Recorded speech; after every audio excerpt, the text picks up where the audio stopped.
മാധ്യമങ്ങളെ പുച്ഛിക്കുകയും ഭീഷണിപ്പെടുത്തുകയും ചെയ്യുന്നത് തുടരുന്ന കേന്ദ്രമന്ത്രി സുരേഷ് ഗോപിക്കെതിരെ പ്രതികരിച്ച് കേരള പത്രപ്രവർത്തക യൂണിയനും എത്തി. സിനിമയിലെ ആക്ഷൻ ഹീറോ പരിവേഷത്തിൻ്റെ കെട്ടുവിടാതെ ജനപ്രതിനിധിയായ സുരേഷ് ഗോപി രാഷ്ട്രീയ കോമാളിയായി അതിവേഗം വേഷപ്പകർച്ച നടത്തുകയാണെന്നും യൂണിയൻ വ്യക്തമായി പറഞ്ഞു. ജനാധിപത്യം എന്തെന്നറിയുന്ന ഒരു രാഷ്ട്രീയ നേതാവും മാധ്യമങ്ങളെ ഇങ്ങനെ അവഹേളിച്ച് സംസാരിക്കാൻ മുതിരില്ലെന്നും ഇനിയും തരം താഴരുതെന്നും മാത്രമേ അദ്ദേഹത്തോട് പറയാനുള്ളൂവെന്നും യൂണിയൻ പറഞ്ഞു. ഒരു കേന്ദ്ര മന്ത്രിയായിട്ടും പക്വത ആർജിക്കാനോ മാധ്യമപ്രവർത്തകരുടെ ചോദ്യങ്ങളോട് സംയമനത്തോടെ പ്രതികരിക്കാനോ കഴിയാത്തത് അദ്ദേഹത്തിൻ്റെ പൊതുബോധമില്ലായ്മയാണ് വ്യക്തമാക്കുന്നതെന്നും യൂണിയൻ പറഞ്ഞു.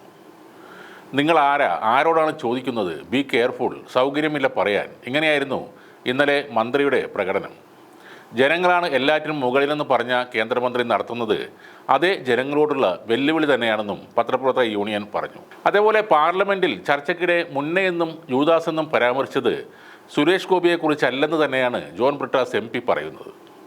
രാഷ്ട്രീയ പ്രസംഗത്തിനിടെ ഉപമകളും ചേർക്കലുകളും സ്വാഭാവികമാണ്. ആ പേരുകളെല്ലാം തന്നെക്കുറിച്ചാണെന്ന് ചിന്തിച്ച് സുരേഷ് ഗോപി ക്ഷുഭിതനായത് എന്തിനാണെന്നും അതേസഭയിൽ മറ്റൊരു BJP മന്ത്രിയായ ജോർജ് കുര്യൻ തലയും താഴ്ത്തി ഇരുന്നുവെന്നും കൂടെ ബ്രിട്ടാസ് പറയുന്നു.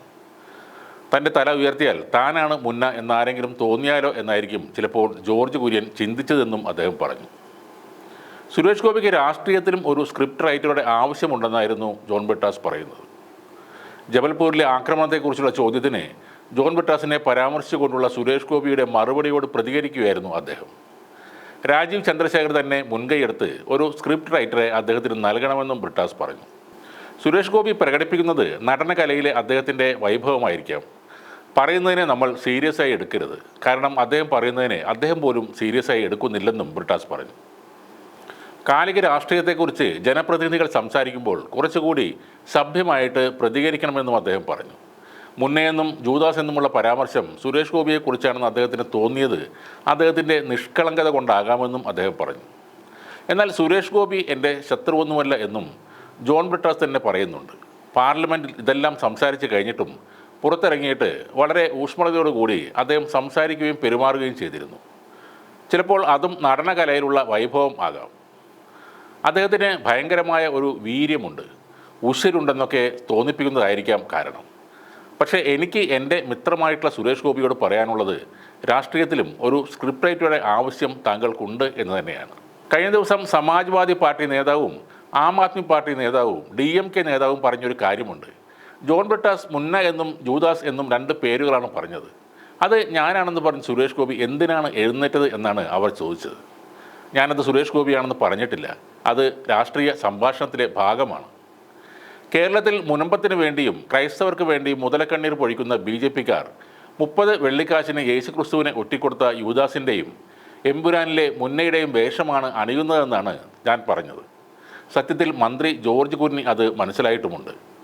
51 വെട്ടിൻ്റേതടക്കമുള്ള സിനിമയുടെ കാര്യങ്ങളും സുരേഷ് ഗോപി പറഞ്ഞിരുന്നു. കേരളത്തിൽ ആ സിനിമയും നിരോധിക്കണമെന്ന് ഞാൻ പറയില്ല, ഇടതുപക്ഷവും പറയില്ല. സകാത്മകമായി പറഞ്ഞാൽ രാഷ്ട്രീയ പ്രൊപ്പഗാണ്ടയുടെ ഭാഗമായി സെപ്റ്റിക് ടാങ്കിലെ 2 ചില സിനിമകൾ പോലും മലയാളത്തിൽ വന്നിട്ടുണ്ട്. അതിൽ കേരള സ്റ്റോറി ഉൾപ്പെടെയുണ്ട്. ഇന്ത്യൻ പ്രധാനമന്ത്രി അടക്കം ഇതിൽ ബ്രാൻഡ് അംബാസഡർ ആയിരുന്നു എന്ന കാര്യവും മറക്കണ്ട. ഇതൊക്കെ ആവോളം ആളുകൾ കണ്ടോട്ടെ എന്ന് വിചാരിച്ച് ഇവിടെ കളിച്ചെങ്കിലും ഒരു പൂച്ചക്കുഞ്ഞു പോലും കണ്ടിട്ടില്ല. 51 വെട്ട് BJPക്ക് സ്വാധീനമുള്ള ഒരു ചാനലിൽ കാണിക്കട്ടെ, അല്ലെങ്കിൽ രാജീവ് ചന്ദ്രശേഖരൻ്റെ ചാനലിൽ കാണിക്കട്ടെ. അതിനെന്തിനാണ് സുരേഷ് ഗോപി കൈരളി ചാനലിൽ കാണിക്കുമോ എന്ന് ചോദിക്കുന്നത്? ഒരുപക്ഷെ ഇന്ന് പറഞ്ഞ കാര്യങ്ങളൊക്കെ 2 ദിവസം കഴിയുമ്പോൾ അദ്ദേഹം മാറ്റിയേക്കാം.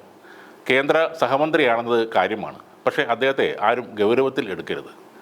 ഉത്തരേന്ത്യയിൽ പള്ളികൾ ആക്രമിക്കുമ്പോൾ ഇവിടെ അരമനയിൽ കയറി കേക്ക് വിതരണം ചെയ്യാമെങ്കിൽ അത് മുന്നമാർക്കും ജൂദാസുമാർക്കും മാത്രമല്ലേ കഴിയുകയുള്ളൂ. അങ്ങനെയുള്ള മുന്നമാരെയും ജൂദാസുമാരെയും ദേശീയ രാഷ്ട്രീയം ഇപ്പോൾ കണ്ടുകൊണ്ടിരിക്കുകയാണ്. ഇതാണ് ജോൺ ബ്രിട്ടാസ് MP പറഞ്ഞത്. സോഷ്യൽ മീഡിയയിൽ ഇപ്പോൾ തന്നെ സുരേഷ് ഗോപിക്ക് മുന്ന ഗോപി എന്ന പേര് വന്നതായി തനിക്ക് അറിയില്ലെന്നും അദ്ദേഹത്തെ താൻ മുന്ന എന്ന് ഒരിക്കലും വിളിച്ചിട്ടില്ല എന്നുമാണ് ബ്രിട്ടാസ് ഉറപ്പിച്ചു പറയുന്നത്. എന്നാൽ BJPയിൽ മുന്നമാരും ജൂദാസും ഉണ്ട് എന്നും അദ്ദേഹം പറയുന്നു. പകൽ സബ്കാ സാത്ത് സബ്കാ വികാസ് എന്ന് പറയുന്നവർ രാത്രി ബുൾഡോസറുമായി എതിരാളികളുടെ വീടുകൾ പൊളിക്കുന്നത് അതിൻ്റെ ഉദാഹരണമാണെന്നും ബ്രിട്ടാസ് പറഞ്ഞു. നമ്മുടെ ഇടയിലും ഒരുപാട് മുന്നമാരുണ്ട്. അവരെയൊക്കെ നമ്മൾ തിരിച്ചറിയുമ്പോഴാണ് അവർ ഏറ്റവും കൂടുതൽ പ്രകോപിതരായി മാറുന്നത്. കാരണം അവർ എപ്പോഴും ആ മുഖംമൂടിയുടെ മറവിൽ തന്നെ ഇരിക്കാനാണ് ആഗ്രഹിക്കുന്നത്.